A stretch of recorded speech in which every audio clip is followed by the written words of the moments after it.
Élevons nos pensées vers Dieu. Demandons le concours des bons esprits pour que ce moment soit profitable à chacun. Le suicide et la folie. Le calme et la résignation puisés dans la manière d'envisager la vie terrestre et dans la foi en l'avenir donnent à l'esprit une sérénité qui est le meilleur préservatif contre la folie et le suicide. En effet, il est certain que la plupart des cas de folie sont dus à la commotion produite par les vicissitudes que l'homme n'a pas la force de supporter. Si donc, par la manière dont le spiritisme lui fait envisager les choses de ce monde, il prend avec indifférence, avec joie même, les revers et les déceptions qui l'eussent désespéré en d'autres circonstances, il est évident que cette force, qui le place au-dessus des événements, préserve sa raison des secousses qui, sans cela, l'eussent ébranlé. Il en est de même du suicide, si l'on en accepte ceux qui s'accomplissent dans l'ivresse et la folie et qu'on peut appeler inconscients. Il est certain que, quels qu'en soient les motifs particuliers, il a toujours pour cause un mécontentement. Or, celui qui est certain de n'être malheureux qu'un jour et d'être mieux les jours suivants, prend aisément patience. Il ne se désespère que s'il ne voit pas de terme à ses souffrances. Qu'est-ce donc que la vie humaine par rapport à l'éternité, sinon bien moins qu'un jour ?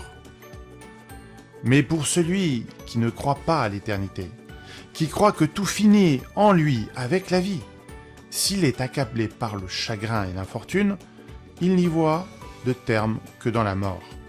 N'espérant rien, il trouve tout naturel, très logique même, d'abréger ses misères par le suicide.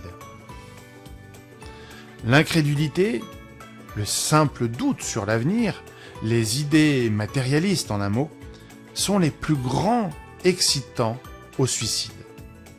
Elles donnent la lâcheté morale.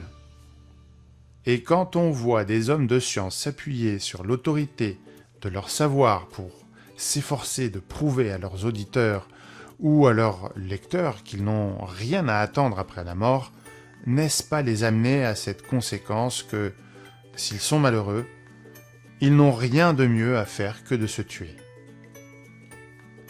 Que pourrait-il leur dire pour les en détourner?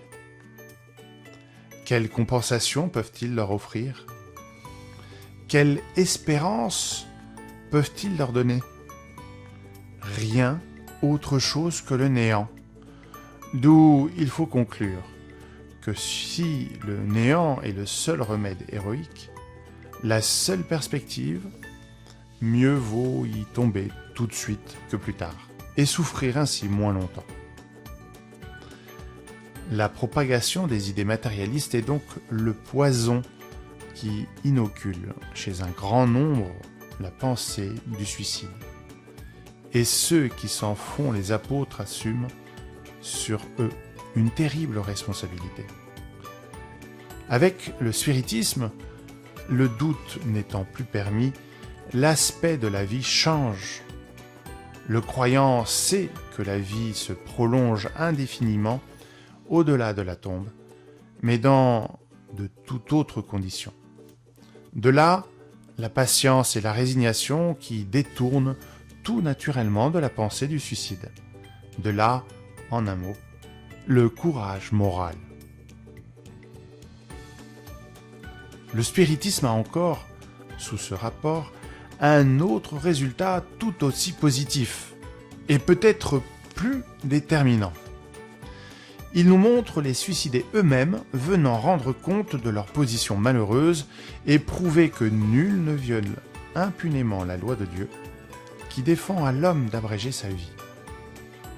Parmi les suicidés, il en est dont la souffrance, pour n'être que temporaire au lieu d'être éternelle, n'en est pas moins terrible, et de nature à donner à réfléchir à quiconque serait tenté de partir d'ici avant l'ordre de Dieu. Le spirit a donc pour contrepoids à la pensée du suicide plusieurs motifs. La certitude d'une vie future dans laquelle il sait qu'il sera d'autant plus heureux qu'il aura été plus malheureux et plus résigné sur la terre. La certitude qu'en abrégeant sa vie, il arrive juste à un résultat tout autre que celui qu'il espérait, qu'il s'affranchit d'un mal pour en avoir un pire, plus long et plus terrible, qu'il se trompe s'il croit, en se tuant, aller plus vite au ciel, que le suicide est un obstacle à ce qu'il rejoigne dans l'autre monde les objets de ses affections qu'il espérait y trouver. D'où la conséquence que le suicide, ne lui donnant que des déceptions, est contre ses propres intérêts. Aussi, le nombre des suicidés empêchés par le spiritisme est-il considérable. Et l'on peut en conclure que lorsque tout le monde sera spirit, il n'y aura plus de suicide conscient. En comparant donc les résultats des doctrines matérialistes et spirites au seul point de vue du suicide, on trouve que la logique de l'une conduit, tandis que la logique de l'autre en détourne, ce qui est confirmé par l'expérience.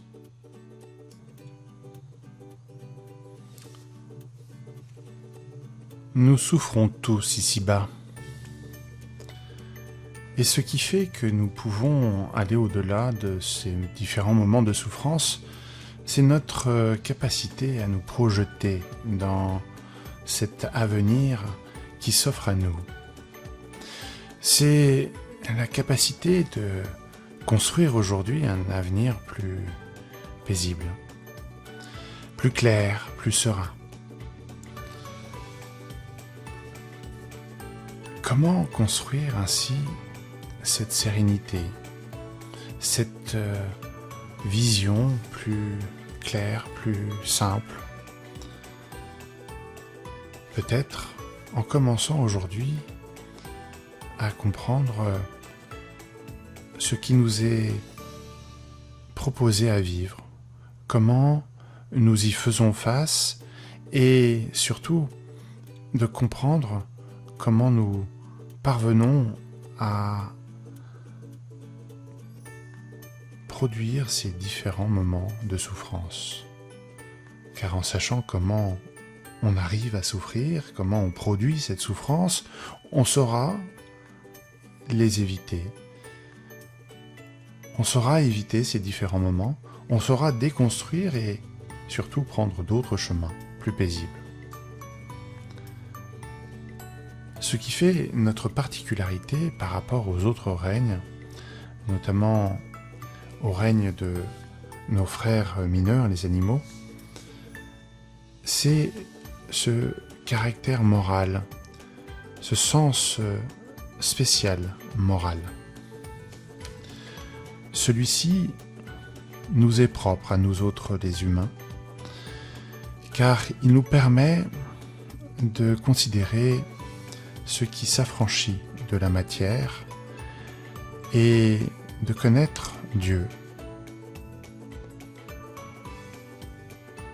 Un jour,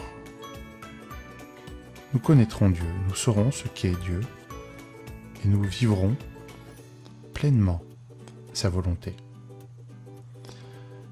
Avant d'arriver à ce stade, il nous faudra faire des efforts pour nous affranchir de notre passé, pour comprendre ce que nous sommes, pour révéler notre vraie nature. Et il faudra aller à la rencontre de notre fort intérieur à travers les différents moments de la vie. Ces différentes afflictions sont autant d'expériences pour que nous puissions, justement, nous révéler au monde, nous révéler à nous-mêmes. Et face aux adversités, deux comportements s'offrent à nous, la lâcheté morale ou bien le courage moral. Cette façon de considérer les expériences que nous offre la vie nous permet de créer notre propre malheur ou bien notre propre bonheur. Ainsi, en comprenant comment nous réagissons, comment nous agissons face à la vie, nous saurons quel chemin nous pouvons emprunter. Le choix s'offre alors à nous. Et là où avant nous pensions qu'il n'y avait qu'une seule façon de vivre, c'est-à-dire dans la douleur, dans la souffrance, s'ouvrent de nombreux autres chemins, de nombreuses autres possibilités qui nous affranchissent peu à peu de cette souffrance et nous rapprochent chaque fois plus de l'amour.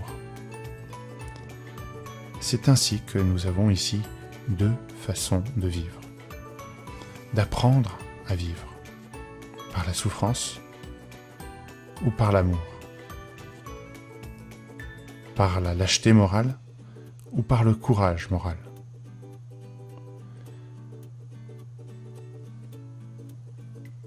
À nous de choisir aujourd'hui, car celui qui n'a aucune possibilité de comprendre ce qu'il vit, qui pense qu'il n'a pas cette compétence, cette capacité, ne pourra pas se projeter, n'arrivera pas à le faire parce qu'il pense qu'il n'y a qu'un seul chemin possible. C'est comme celui qui vit toute sa vie enfermé chez lui et ne sort jamais. Il finira par dépérir sans goûter à la lumière du soleil. Celui qui aura toujours vécu en ville se fera une idée de l'humanité en fonction de ses habitants de la ville. Mais nous pouvons sortir de la ville, nous pouvons sortir de chez nous, nous pouvons ouvrir les portes à ces nouvelles expériences. Nous pouvons mettre de la lumière, apporter de la chaleur, de la vie. Oui, nous nous tromperons. Oui, nous chuterons de nombreuses fois. Mais c'est ainsi que nous allons apprendre. Car toute expérience est utile, soit pour découvrir, soit pour renforcer. Et une fois assimilé l'apprentissage, nous aurons à le partager. Donc, nous avons à comprendre ce mécanisme, à l'intégrer et à nous permettre de voir un paysage plus large que celui que nous avons perçu jusqu'à aujourd'hui. Le choix nous revient. Et lorsque nous commençons à penser, nous nous apercevons que nous pouvons choisir les pensées que nous voulons garder et un autre monde s'offre à nous. Commençons par trier ces pensées toxiques, celles qui nous font du mal.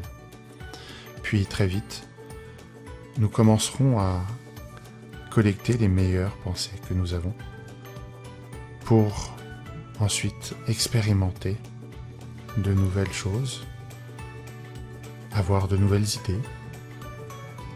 Et la meilleure façon, c'est de s'ouvrir à la vie. Jésus nous avait dit que nous autres, ici-bas, sur terre, n'irions que très rarement vers Dieu sans la souffrance. Alors, remercions d'être mis à l'épreuve, car cette souffrance nous permet de nous élever vers Dieu et de le connaître un jour. Nous avons aujourd'hui en nous toutes les ressources pour être heureux. sachons les utiliser, les mettre en œuvre et choisir d'être heureux.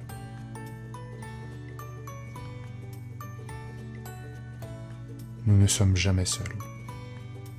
Nos choix créent une atmosphère particulière autour de nous qui attire à nous des esprits qui sont dans cette même intention, cette même affinité de pensée. Alors, veillons aux pensées que nous nourrissons.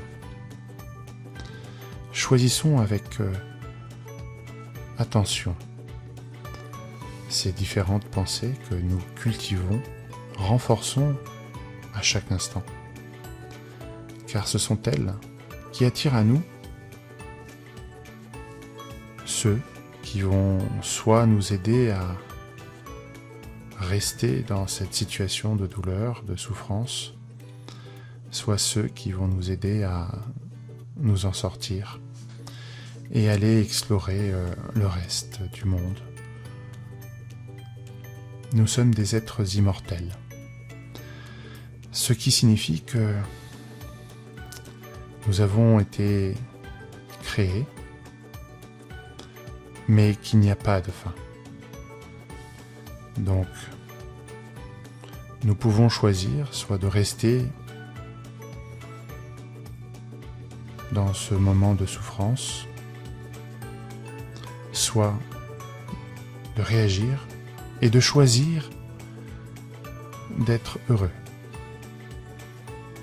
Car de nombreuses opportunités se présentent tous les jours dans cette vie.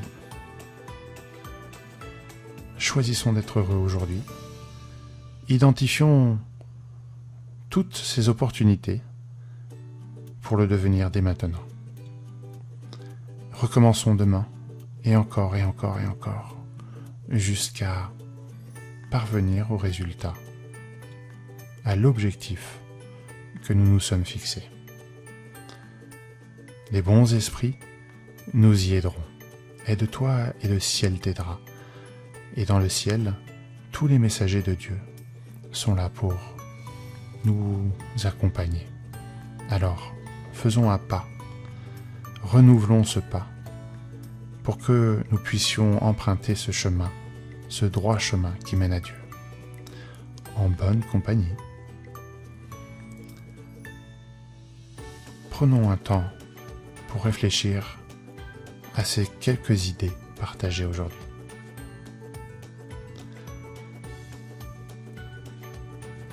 Que la paix soit en chacun de nous. Ainsi soit-il.